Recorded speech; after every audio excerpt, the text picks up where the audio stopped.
الكريم ونحن على ذلك لمن الشاهدين والشاكرين والحمد لله رب العالمین۔ عزیزان گرامی، جیسا کہ آپ سب حضرات کو علم ہے کہ آج حضور سلطان العارفین شیخ المشائخ عمدۃ الصالحین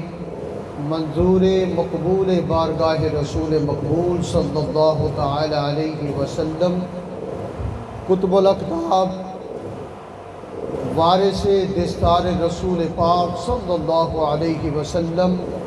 صاحب روضہ ولی ابن ولی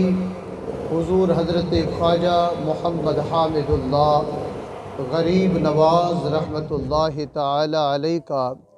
عرس مبارک کی آج دوسری محفل ہے، اور انشاءاللہ تبارک و تعالی آنے والی رات چراغاں کی محفل کی رات ہے، جس میں خصوصی شرکت فخر المشائخ سالار چشت حضرت قبلہ پیر غلام قطب الدین فریدی دامت برکاتہم العالیہ، صدر نیشنل مشائخ کونسل پاکستان سجادہ نشین گڑھی شریف، انشاءاللہ عشاء کے بعد ان کا خصوصی خطاب بھی ہوگا۔ آقا کریم صلی اللہ تعالی علیہ السلام کی بارگاہ میں ثنا خوانی کا نذرانہ بھی پیش کیا جائے گا۔ پھر اس کے بعد ملک کے نامور قوال حضرات بھی تشریف لا چکے ہیں، اور انشاءاللہ پھر اس کے بعد محفل سما بھی سلسلہ چشتیہ کے مشائخ کے روایت کے طور پر انشاءاللہ وہ محفل سما بھی جاری رہے گی۔ انشاءاللہ رات تک یہ محفل جاری و ساری ہوگی۔ پھر کل ہفتے کے دن انشاءاللہ صبح 10 بجے محفل پاک شروع ہوگی، دوپہر 2 بجے انشاءاللہ عرس پاک کا ختم بھی ہوگا، اختتامی دعا بھی ہوگی۔ اس لیے تمام حضرات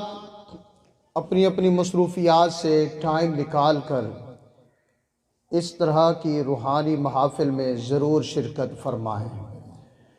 میں نے پچھلے جمعۃ المبارک پر حضور سیدی حضرت خواجہ محمد حامد اللہ غریب نواز میرے جد امجد رحمۃ اللہ تعالی علیہ جڑے حضرات میں کو ویلا ڈیون چاہیں جالے مسجد دا چندہ تھی وہ چندے دے دیں۔ حضور حضرت سلطان المشائخ حضرت خواجہ محمد حامد اللہ غریب نواز رحمۃ اللہ علیہ، آپ کے آباء و اجداد کا تعلق شام کے علاقے ملک شام، جس کا میرے آقا کریم صلی اللہ تعالی علیہ وسلم فرماتے ہیں کہ مجھے یمن اور شام سے اپنے عاشقوں کی خوشبو آتی ہے۔ ملک شام سے آپ کے بزرگوں نے ہجرت فرمائی،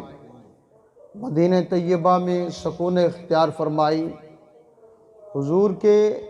جد امجد رحمۃ اللہ علیہ تعالیٰ کو حکم ہوا کہ بر صغیر کی دھرتی پر، ہندوستان کی دھرتی پر میرے دین کی شمع کو روشن کریں۔ آقا کریم کے حکم سے آپ کے والد گرامی کے والد یعنی کہ آپ کے دادا جان، آپ کے جد امجد، وہ جب یہاں پر تشریف لائے تو یہ علاقہ سلطنت ہند کے اندر تھا، اور اس وقت کے نواب بہاول خان سوم یا دوم وہ آپ کے مرید ہوئے، جو آپ کو یہاں گوٹھ مہرو کے علاقے میں یہاں پر آپ کا آستانہ بنا، یہیں پر آپ سکونت اختیار فرمائیں۔ چندرانی شریف کا علاقہ ہوا، وہاں پر آپ نے وہ ادارہ قائم کیا جہاں سے اولیاء کرام نے علم کی پیاس کو بجھایا۔ حضرت سلطان العارفین رحمۃ اللہ علیہ کے نانا جان وہ حضور حضرت سلطان باہو رحمۃ اللہ علیہ تعالیٰ کی اولاد سے ہیں۔ یعنی حضور سلطان باہو رحمۃ اللہ علیہ رشتے میں حضور صاحب روضہ کے نانا جان ہیں۔ آپ کی والدہ محترمہ کو بشارت ہوئی، آقا کریم صلی اللہ تعالیٰ علیہ وسلم کی زیارت ہوئی۔ آپ نے ارشاد فرمایا کہ اے بی بی تجھے مبارک ہو کہ اللہ نے تجھے وہ پھول عطا کرنا ہے کہ جس کی خوشبو سے عالم کائنات کو اللہ تعالیٰ معطر فرما دے گا۔ یہ بشارت بھی میرے آقا کریم صلی اللہ تعالیٰ علیہ وآلہ وسلم نے عنایت فرمائی، عطا فرمائی۔ آپ کا بچپن جو ملفوظات شریف میں میرے حضور قبلہ ابا سیں رحمۃ اللہ تعالیٰ علیہ کی مبارک زبان سے آپ نے کئی مرتبہ سماعت بھی فرمایا۔ آپ کا زمانہ وہ تھا کہ جس میں مشائخ کا یعنی کہ یہ پورا علاقہ گڑھ بن گیا تھا۔ حضور حضرت خواجہ قبلہ عالم خواجہ نور محمد مہاروی رحمۃ اللہ علیہ تعالیٰ کا فیض چار دانگ عالم میں پھیلا ہوا تھا۔ حضور حضرت شاہ سلیمان تونسوی رحمۃ اللہ علیہ، حضرت خواجہ حافظ جمال اللہ ملتانی رحمۃ اللہ علیہ، حضرت قبلہ قاضی الحاجات حضرت قبلہ قاضی عاقل محمد سی رحمۃ اللہ علیہ، اور اسی طرح ہر طرف علماء کی، محدثین کی، صوفیاء کی، اولیاء کی، جدھر بھی جائے وہاں بہاریں بہاریں تھیں۔ ہر طرف اللہ کے عاشق موجود تھے۔ اتنے اللہ کا نور، اللہ کی رحمت کا اور صوفیت کا، معرفت کا نور، اتنا عالم اس سے منور تھا کہ لوگ جدھر بھی جاتے کہیں نہ کہیں راستے میں چلتے پھرتے بھی اللہ کے ولی سے ملاقات ہو جاتی۔ مشہور واقعہ ہے، سچا واقعہ ہے کہ حضرت سیدنا محکم الدین سیرانی رحمۃ اللہ تعالی علیہ آپ کا گزر جب اس علاقے سے ہوا تو حضرت سیدنا محکم الدین سیرانی رحمۃ اللہ علیہ تعالی اپنے غلاموں کو، اپنے فقراء کو، اپنے ساتھ جو درویش تھے ان کو فرماتے ہیں کہ بوئے ولی می آید، مجھے اللہ کے ولی کی خوشبو آ رہی ہے۔ تو آپ کے درویشوں نے، آپ کے خلفاء نے عرض کی حضور ہم اس علاقے سے اچھی طرح واقف ہیں، ہم نے یہاں کسی ولی کی جھونپڑی نہیں دیکھی، کسی ولی کی خانقاہ نہیں دیکھی، کسی ولی کا یہاں آستانہ نہیں دیکھا، لیکن حضور حضرت محکم الدین سیرانی رحمۃ اللہ علیہ آپ فرماتے ہیں کہ میں تمہیں کیا کہہ رہا ہوں کہ تم اپنی طرف سے دیکھ رہے ہو، مجھے رب دکھا رہا ہے، میں اللہ کے نور سے دیکھ رہا ہوں، بوئے ولی می آید، مجھے اللہ کے ولی کی خوشبو آ رہی ہے۔ تو اسی طرف چلتے ہیں، آپ نے اسی طرف رخ کیا، جدھر شیخ ادھر غلام، آپ کے غلام بھی، آپ کے جتنے آپ کے درویش تھے وہ سارے تو سامنے انہیں کو باہر کڈھو، راستہ چلتے ہوئے وہاں پہنچ گئے، اور جب حضرت محکم الدین سیرانی رحمۃ اللہ علیہ ایک باغ میں پہنچے تو درویشوں نے بھی دیکھا اور تمام تر جتنی آپ کی جماعت تھی انہوں نے دیکھا کہ چھوٹے چھوٹے بچے وہ کھیل کود رہے ہیں، ایک بچہ ایک طرف گم سم بیٹھا ہوا ہے۔ تو آپ حضرت محکم الدین سیرانی رحمۃ اللہ علیہ آپ سیدھے اس بچے کے پاس تشریف لے جاتے ہیں اور پوچھتے ہیں کہ بیٹے اداس کیوں بیٹھے ہو؟ تو آپ فرماتے ہیں کہ میرے ماں باپ اس دنیا میں نہیں ہیں، میری ماں اللہ کو پیاری ہو گئی، اور میں جب اس دنیا میں آنے سے 2 مہینے پہلے ابھی پیدا بھی نہیں ہوا تھا، میرے والد اللہ کو پیارے ہو گئے، تو میں اپنے ان کی محبت کو محسوس کر کے ان کی یاد میں بیٹھا ہوں۔ تو جب آپ نے یہ کہا تو حضرت محکم الدین سیرانی رحمۃ اللہ علیہ فرماتے ہیں کہ بیٹے آپ کا نام کیا ہے؟ تو حضرت حضور سلطان العارفین محمد حامد اللہ فرماتے ہیں کہ میرا نام محمد حامد اللہ ہے، میرا نام محمد حامد اللہ ہے۔ حضرت محکم الدین سیرانی رحمۃ اللہ علیہ اس نام کو سنتے ہوئے اور آپ کے جف معرفت کے تمام مراحل کو